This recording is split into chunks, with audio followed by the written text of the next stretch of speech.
Assalamualaikum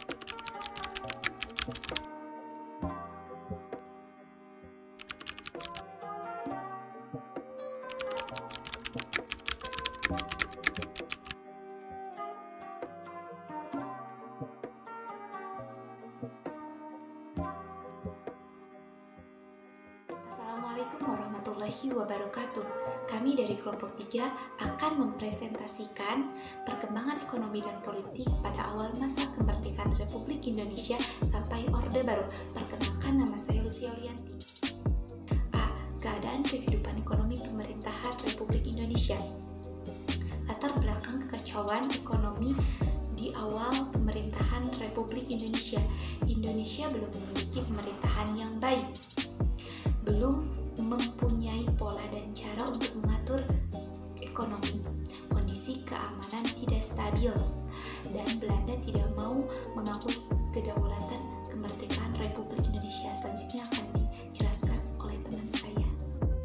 Faktor penyebab kacaunya perekonomian di Indonesia tahun 1945 sampai 1950. 1. Terjadinya inflasi yang sangat tinggi. 2. Adanya blokade ekonomi dari Belanda. 3. Kekosongan kas negara. 4. Mewarisi sistem ekonomi Jepang. Upaya mengatasi keadaan ekonomi keuangan pada awal kemerdekaan, yaitu 1. Pemberlakuan 3 mata uang Indonesia. Kedua, mengeluarkan mata uang ori, yaitu uang Republik Indonesia yang merupakan mata uang pertama pada awal kemerdekaan. Ketiga, pemberlakuan pinjaman nasional. Keempat, membentuk Bank Negara Indonesia. Usaha menembus blokade ekonomi. 1. Memberikan bantuan beras kepada India. 2. Mengadakan hubungan dagang. 3. Membentuk Indonesia OPICE. 4. Konsep ketahanan ekonomi. B. Keadaan politik pada awal kemerdekaan Republik Indonesia. Kebijakan-kebijakan yang dilakukan pemerintahan Republik Indonesia. Yang pertama, membentuk partai politik. Yang kedua, perubahan otoritas KNIP. Yang ketiga, perubahan sistem pemerintahan. Yang keempat, ibu kota pindah ke Yogyakarta.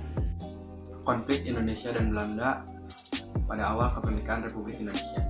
Yang pertama, kedatangan tentara sekutu dan NIJR tanggal 29 Oktober tahun 1945. Faktor penyebabnya yaitu yang pertama, dampak dari menerima penyerahan dan kekuasaan dari tangan Jepang. Yang kedua, membebaskan para tawanan perang dan interniran sekutu. 3. Melucuti dan mengumpulkan orang Jepang untuk kemudian dipulangkan. 4. Menegakkan dan mempertahankan keadaan damai untuk kemudian diserahkan. 5. Sekutu membawa Nica karena dengan tujuan agar Belanda dapat menguasai Indonesia kembali. 2. Konflik Indonesia-Belanda di berbagai daerah.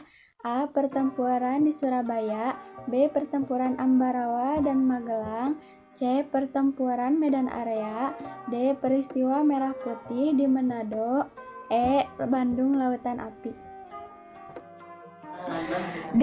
Perjuangan diplomasi Indonesia. Ke-1, Perjanjian Linggarjati tanggal 10 November 1956.